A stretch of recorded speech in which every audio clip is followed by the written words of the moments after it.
Depuis son identification en Chine en décembre, la COVID-19 s'est rapidement répandue dans le monde entier. Avec un coronavirus hautement infectieux causant souvent des pneumonies, elle a été déclarée pandémie par l'OMS en mars. Comme les autres coronavirus, celui responsable de la COVID-19 s'accroche aux cellules humaines et peut les infecter grâce aux protéines de spicules situées à sa surface. Ces protéines se lient à un récepteur appelé ACE2, une protéine à la surface des cellules hôtes. Le récepteur ACE2 aide à réguler la pression sanguine, mais rend aussi les tissus vulnérables à l'infection, car les virus l'utilisent pour pénétrer dans une cellule. Lorsque le virus y pénètre, le code génétique se réplique et infecte alors d'autres cellules.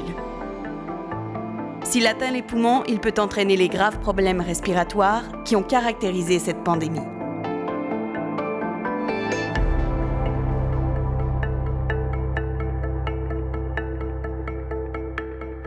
Grâce au progrès de la technologie génomique, les scientifiques peuvent séquencer rapidement les génomes viraux.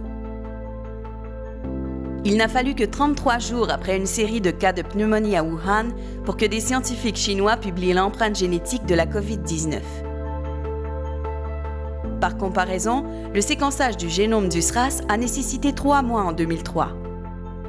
Les données en temps réel permettent aux scientifiques et aux responsables de la santé publique de retracer et suivre l'évolution de la pandémie plus rapidement que toute autre éclosion virale antérieure. Le séquençage du virus facilitera également la surveillance en cas de futures éclosions.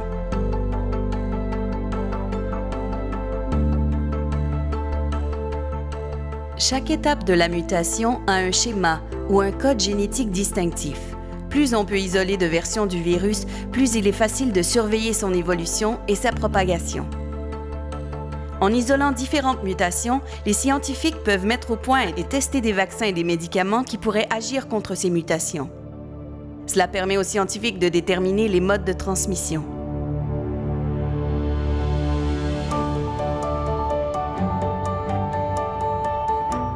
Dans le monde entier, les scientifiques se mobilisent contre la COVID-19. La recherche avance à un rythme fulgurant et les données sont échangées dans un effort coordonné comme jamais auparavant.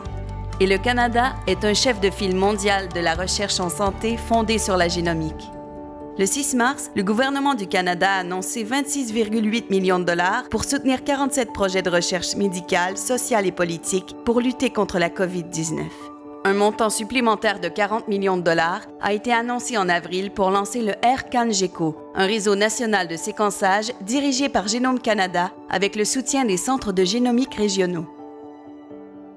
Découvrez comment les scientifiques canadiens, d'un océan à l'autre, mènent la lutte contre la COVID-19.